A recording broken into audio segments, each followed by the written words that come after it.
अस्सलाम वालेकुम। आप सबको अपने YouTube चैनल में खुश आमदीद कहता हूँ। रिश्वत हमारे माशरे में इतनी आम हो चुकी है कि अगर आप अपना कोई जायज़ काम करवाने भी किसी भी इदारे में जाएंगे तो जब तक आप रिश्वत नहीं देंगे आपका कोई भी काम नहीं होगा। अगर कोई इंसान हिम्मत करके रिश्वत देने से इनकार कर दे तो उसको ऐसे चक्रों में उलझा दिया जाता है कि इंसान तंग आकर आखिर में रिश्वत देने पे मजबूर हो जाता है। बल्कि हमारे माशरे में एक आम सी आदत बन गई है, जब भी आप किसी इदारे में काम करवाने के लिए जाएंगे तो इंसान जो काम करवाने वाला होगा वो खुद ही बोलेगा कि मैं तुम्हें इसके पैसे दे दूंगा। ये ऐसी लानत है कि जिससे छुटकारा हासिल किए बगैर कोई भी कौम कोई भी माशरा तरक्की नहीं कर सकता है। तो हमारी आज की वीडियो का मौजू है रिश्वत को कैसे ख़त्म किया जाए। तो इस सिलसिले में इशफाक अहमद साहब की किताब ज़ाविया में मैं एक सबक पढ़ रहा था, तो वही मैं आज आप लोगों के साथ शेयर करूंगा। वीडियो शुरू करने से पहले आप लोगों से रिक्वेस्ट है कि प्लीज़ चैनल को सब्सक्राइब कर लें और बेल में ऑल के ऑप्शन को सिलेक्ट कर लें ताकि इस तरह की मज़ीद वीडियो आप तक पहुँचती रहे। तो अल्लाह की नेमत, फजल, करम और शुक्र के साथ वीडियो को शुरू करते हैं। इशफाक अहमद साहब बयान करते हैं कि आज से ठीक 22 बरस पहले मैं अपनी मस्जिद की चार दीवारी से ईद की नमाज पढ़ के निकल रहा था और हम लोगों से मिल रहे थे। जब आप ईद की नमाज पढ़ चुके होते हैं तो फिर अपने दोस्तों, अजीज़ों, दोस्तों और दूसरे नमाजियों से गले मिलते हैं। इशफाक अहमद साहब फरमाते हैं कि मुझे अचानक ख्याल आया कि ये हम अपने दोस्तों को तो मिलते हैं जिनको जानते हैं और जो इस मस्जिद में इकट्ठे होते हैं, लेकिन कुछ लोग ऐसे भी होते हैं जो बज़ाहिर हमारे दोस्त नहीं होते लेकिन उनका हमारी ज़ात के ऊपर किसी न किसी हवाले से एहसान ज़रूर होता है। तो मेरे जहन में ख्याल आया कि मैं मॉडल टाउन में रहता हूँ, इस इलाके का जो चौकीदार है, जो रात को सीटी बजाने वाला सिपाही भेजता है, जो बाइसिकल पर गश्त करता है, वो कौन है। मुझे उनके साथ भी जाकर ईद मिलनी चाहिए और उनका शुक्रिया अदा करना चाहिए कि आप हमारे मुहाफ़िज़ हैं और आप इसके लिए इतनी कोशिशें करते हैं।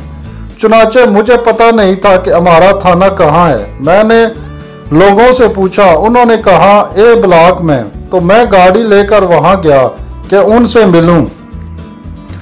जब मैं वहाँ गया तो थाने में हू का आलम था। सब लोग अपनी अपनी नमाज अदा करने के लिए जा चुके थे। जवानों को छुट्टी दी गई थी। थानेदार साहब अपनी मैली और सलवटों से भरी वर्दी पहनकर हाथों में सिगरेट लिए कुर्सी पर बैठे हुए थे। उन्होंने अपने पाँव मेज के ऊपर रखे हुए थे और वहाँ था कोई नहीं। मैं जब अंदर दाखिल हुआ तो मैंने कहा, जनाब इजाज़त है। कहने लगे, फरमाइए जनाब आला। मैंने कहा, नहीं, मैं तो आपसे मिलने के लिए आया हूँ। कहने लगा, जी हुक्म। उन्होंने पाँव नीचे उतार दिए मेज से और बैठ गए। थाने वाले जनाब आली या जनाब आला कहकर बुलाते हैं, उनका ये एक अंदाज है। तो कहने लगे, जनाब आली क्या काम है। मैंने कहा, कोई काम नहीं, मैं तो ऐसे ही आया हूँ। कहने लगा, ये कैसे हो सकता है कि कोई आदमी थाने में आए और उसका कोई काम ना हो। मैंने कहा, नहीं, आज मैं इस घर से नहीं आया, आप SHO हैं। कहने लगे, जी मैं SHO हूँ। मैंने कहा, मैं आपसे ईद मिलने के लिए आया हूँ।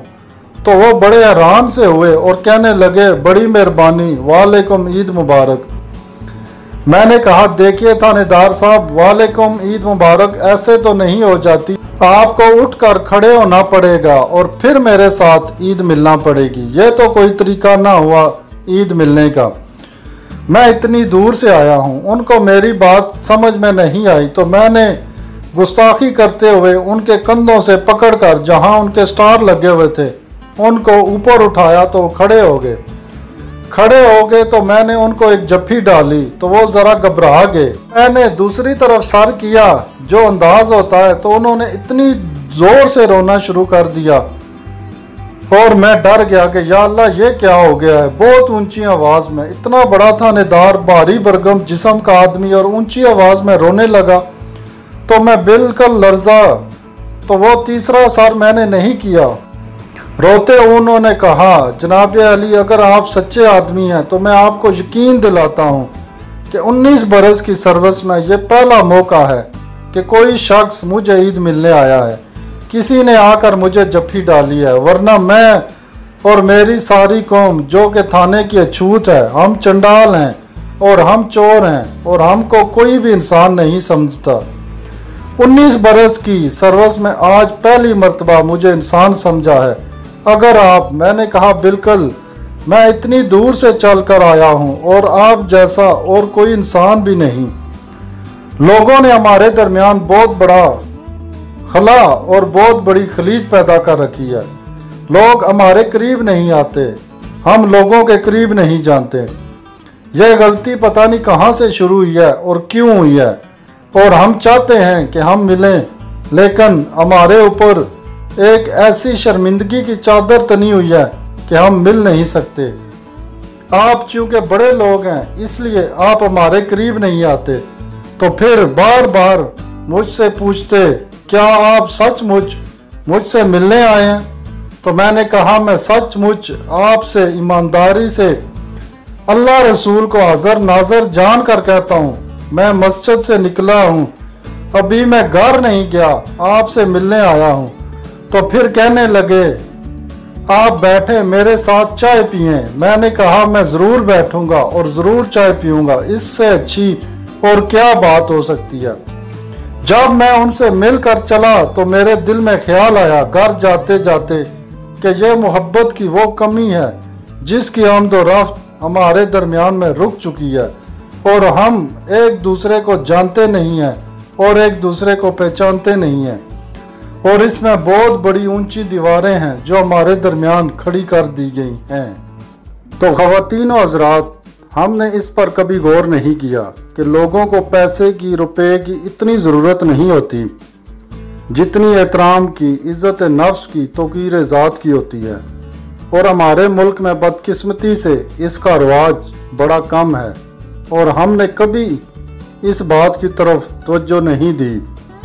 आप हैरान होकर सोचते होंगे कि वो लोग जो पैसा कमाते हैं, चुराते हैं, रिश्वत लेते हैं, और हमने उनको इंटरव्यू करके पूछा कि आप क्यों रिश्वत लेते हैं, क्या वजह है कि आप ऐसे कभी फेल में दाखिल होते हैं, तो वो कहते हैं कि हम बहुत सारा रुपया इकट्ठा करके इससे इज्जत खरीदते हैं।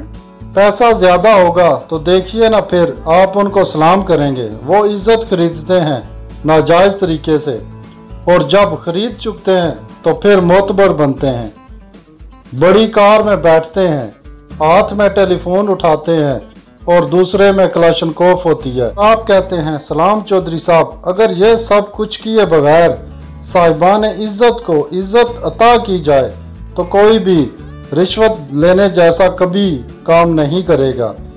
तरक्की याफ्ता माशरों ने इसी ट्रिक को अपनाया है कि उन्होंने लोगों को वो ड्यू इज्जत अता कर दी है, और वो लोग अपनी इज्जत की तलवार अपने पहलू के साथ लटका कर कोई ऐसा फेल नहीं कर सकते जो उनको तजलील की तरफ ले जाए, बेइज्जती की तरफ माइल करे। वो कहते हैं हम इज्जतदार हैं, हम ऐसा नहीं कर सकते। हम कहते हैं कि हुकूमतों को इसकी तरफ तवज्जो देनी चाहिए, लेकिन हुकूमतें बड़ी बेईमानी चीज़ें होती हैं।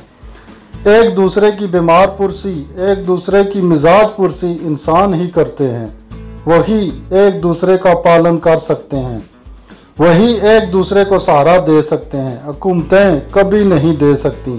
तो मैं ये देख रहा हूँ कि हमारे यहाँ ये चीज़ बतदरीज कम हो रही है, और हमें ऐसे मराकज़ की और ऐसे डेरों की ज़रूरत है जहाँ चाहे हमें तालीम ना मिले, जहाँ चाहे हमको ग्रामर ना सिखाई जाए, जहाँ चाहे हमको दर्स ना मिले, लेकिन लोगों की तकरीम ज़रूर हो और ये ना कहा जाए कि ये साहिब इल्म नहीं है इसलिए हम इज़्ज़त नहीं करते।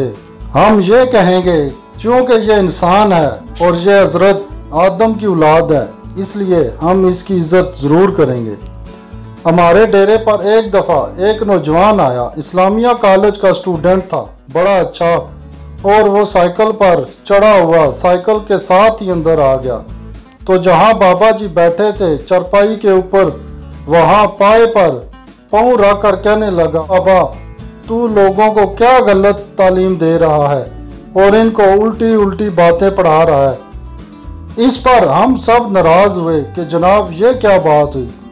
तो उसने कहा, तुझे पता है कि इंसान जो है ये एवोल्यूशन के साथ इंसान बना है, पहले इंसान बंदर होता था। बाबा जी ने कहा, बेटा तू कम से कम ये बात ना कर, हमारी तो इज्जत अफजाई हुई है, तू तो पैगंबरों की औलाद से है।